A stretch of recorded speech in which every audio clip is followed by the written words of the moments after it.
بات کی تصدیق کرتے ہیں کہ عثمان بن عفان غزوہ احد میں بھاگے تھے. فرار وہی نا عربی لفظ کو ترجمہ کیا کروں یار عربی لفظ میں اچھا فرار عربی لفظ کو ترجمہ کیا کروں؟ نہیں آپ فرار ہی کہتے تو فرار نہیں ہوگا نا, بھاگ گئے تھے, تشریف لے گئے تھے. ہاں جی تشریف لے گئے, تشریف لکھا ہی نہیں, وہ تشریف کچھ دشمنوں کی طرف کی تھی, انہوں نے نہیں لکھا. میں قرآن میں بتاؤں گا تشریف دشمنوں کی طرف کی تھی. عبارت پڑھ دیں, عبارت پڑھ دیں. وہ پڑھ رہا ہوں. انہوں نے کہا جب انہوں نے پوچھا نا کہ حضرت میں احتجاج وہ بھاگے تھے, تشریف دشمنوں کی طرف کی تھی, یہ غلط بات ہے. میں قرآن سے پڑھاتا ہوں. یار یہ کس کو کہہ رہے ہیں یار, یہ کیسا آدمی ہے یار. صحیح بخاری میں ہی آتا ہے کہ اہل مصر میں سے ایک شخص مدینہ شریف آتا ہے حج کے موقع پر, مکہ یا مدینے میں, اور وہ کہتا ہے کہ جی تم میں جو کوئی بڑا شیخ ہے میری ملاقات ان سے کرواؤ اصحاب میں سے. تو لوگ ایک شخصیت کی طرف اشارہ کرتے ہیں, عبداللہ بن عمر کی طرف. تو وہ عبداللہ بن عمر سے کہتا ہے کہ حضرت مجھے یہ بتائیے, یہ صحیح بخاری میں 2-3 جگہ پہ یہ حدیث موجود ہے. سورہ آل عمران کی تفسیر میں بھی لے کے آئے ہیں امام بخاری, غزوہ احد والے چیپٹر میں بھی لے کے آئے ہیں, حضرت عثمان غنی کے فضائل والے چیپٹر میں بھی لے کے آئے ہیں. تو صحیح بخاری کے الفاظ ہیں کہ عبداللہ بن عمر سے وہ شخص کہتا ہے کہ حضرت یہ بتائیں کہ کیا غزوہ احد کے دن حضرت عثمان جو ہے وہ میدان جنگ چھوڑ کر بھاگے تھے؟ عبداللہ بن عمر نے فرمایا ہاں ایسا ہی تھا. اس نے کہا کہ حضرت عثمان غزوہ بدر میں بھی موجود نہیں تھے؟ تو عبداللہ بن عمر نے فرمایا ہاں ایسا ہی تھا. اور پھر پوچھا کہ جن اصحاب نے درخت کے نیچے رسول اللہ کی بیعت کی جس میں سورہ فتح نازل ہوئی, اصحاب شجرہ جن کے بارے میں صحیح مسلم میں حدیث ہے کہ مجھے اللہ سے امید ہے جنہوں نے درخت کے نیچے میری بیعت کی جہنم کی آگ انہیں نہیں چھوئے گی. تو حضرت عثمان جو ہیں وہ اصحاب شجرہ میں بھی شامل نہیں تھے, وہاں پر بھی موجود نہیں تھے. تو نبی صلی اللہ علیہ وآلہ وسلم کی بیعت سے وہ محروم رہے. تو عبداللہ بن عمر نے فرمایا ہاں حضرت عثمان وہاں پہ بھی موجود نہیں تھے. بس یہ 3 باتیں اس نے سنی تو اس نے نعرہ لگایا اللہ اکبر. چونکہ وہ اہل مصر میں سے تھا اور اہل مصر حضرت عثمان کی پالیسیز کی وجہ سے نالاں تو تھے ہی, اب ان کو علمی دلیل بھی مل گئی ناراض ہونے کی. تو وہ جب پیٹ پھیر کے وہاں سے جانے لگا تو عبداللہ بن عمر نے اس کو کہا کہ رک جا, پہلے میرے کو پھکی تو لے جا, تو میرا بھی جواب سن لینا. وہ عربی کے الفاظ ایسے ہی, اس کا مطلب یہ پھکی لے جا اور یہ جا کے مصر والوں کو دے دینا میری طرف سے, ان 3 باتوں کے جواب میں. پھر انہوں نے کہا کہ رہا مسئلہ اس بات کا جو تم نے پوچھا کہ احد کے دن حضرت عثمان بھاگ گئے تھے میدان جنگ سے, تو قرآن حکیم میں اللہ نے ان کی یہ غلطی معاف کر دی ہے.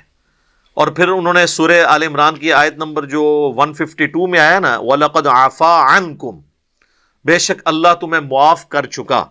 ایک یہ آگے چل کے پھر ایک اور آیت آئے گی اسی کانٹیکسٹ کے اندر, وہ آیت بھی انہوں نے تلاوت کی اور انہوں نے کہا کہ چونکہ اللہ تعالیٰ نے اب معاف کر دیا ہے لہٰذا اب تمہیں اس معاملے میں کوئی ہرزہ سرائی کرنے کی ضرورت نہیں ہے. یہ آیت بھی میں آپ کو بتا دیتا ہوں. ہاں آیت نمبر ہے 155, وَلَقَدْ عَفَا اللَّهُ عَنْهُمْ, بے شک اللہ تعالیٰ معاف کر چکا ہے انہیں. جتنے لوگ تھے, وہ صرف حضرت عثمان کو سنگل آؤٹ کرنا غلط ہے, اور لوگ بھی تھے. تو چونکہ یہ تو ہوگی معافی. پھر انہوں نے کہا تو نے بدر کے بارے میں پوچھا کہ بدر میں حضرت عثمان شامل نہیں تھے, تو اس کی وجہ یہ تھی کہ وہ نبی صلی اللہ علیہ وآلہ وسلم کی اجازت کی وجہ سے شامل نہیں ہوئے تھے, کیونکہ نبی صلی اللہ علیہ وآلہ وسلم کی جو بیٹی تھی سیدہ رقیہ سلام اللہ علیہا, وہ حضرت عثمان کے عقد میں تھیں اور وہ اس وقت سخت بیمار تھیں.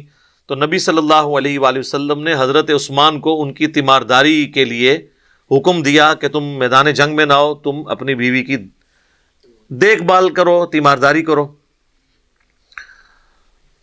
اور پھر بخاری کے الفاظ ہیں, عبداللہ بن عمر کہتے ہیں کہ نبی صلی اللہ علیہ وآلہ وسلم نے حضرت عثمان کو باوجود اس کے کہ وہ غزوہ بدر میں شامل نہیں تھے بدری اصحاب میں شمار کیا, حتیٰ کہ جب مال غنیمت بانٹنے کی باری آئی تو حضرت عثمان کو بھی مال غنیمت میں سے حصہ دیا, حالانکہ وہ جنگ میں نہیں تھے, تاکہ یہ چیز انشور ہو جائے کہ وہ بدری اصحاب میں سے. ظاہر ہے صحابہ بدر کی تو ایک فضیلت ہے. تو حتیٰ کہ صحیح بخاری میں آتا ہے کہ حضرت جبرائیل حضور کے پاس آئے, انہوں نے کہا یا رسول اللہ آپ کے اصحاب میں جو فضیلت ہے وہ کس اعتبار سے ہے؟ تو انہوں نے کہا کہ سب سے زیادہ فضیلت ہے اصحاب بدر کی, اس کے بعد اصحاب احد کی. تو جبرائیل کہنے لگے یا رسول اللہ ہم فرشتوں میں بھی سب سے افضل فرشتے وہ ہیں جو بدر میں آپ کے ساتھ شامل ہوئے ہیں, اور اس کے بعد وہ جو احد میں شامل ہوئے ہیں. صلاۃ بر محمد وآل محمد اللہم صلی علی محمد وعلی آل محمد, یعنی حضور کی نسبت ہے الحمدللہ. تو انہوں نے کہا کہ عبداللہ بن عمر نے اس کے جواب میں کہا کہ بھئی وہ تو بدری اصحاب میں شامل ہیں. رہا تیسرا مسئلہ ہے جو تم نے کہا کہ صلح حدیبیہ کے موقع پر اصحاب شجرہ میں وہ شامل نہیں تھے, تو واللہ اس دن عثمان سے زیادہ معزز شخص ہی کوئی نہیں تھا, کیونکہ حضور علیہ السلام نے انہیں اپنا سفیر بنا کے اہل مکہ کی طرف بھیجا تھا. اور جب عثمان رضی اللہ تعالیٰ عنہ کی قتل کی افواہ مشہور ہو گئی تو حضور نے جو موت پہ بیعت لی تھی عثمان کے لیے تو لی تھی, وہ سب سے زیادہ معزز تھا اس دن, اور حضرت عثمان وہاں پہ موجود نہیں تھے, تو حضور نے اپنا دایاں ہاتھ بلند کر کے کہا کہ یہ عثمان کا ہاتھ ہے, اور اپنے بائیں ہاتھ پہ مارتے ہوئے کہا کہ میں اس کی بیعت بھی لیتا ہوں. اچھا آپ دیکھیں حضور نے ساتھ ساتھ وہ ایشوز سارے کل کیے ہیں جس کی وجہ سے کوئی بعد میں تان کر سکتا تھا. اصحاب بدر میں شمار کیا تو مال غنیمت میں بھی حصہ دیا تاکہ وہم نکل جائے.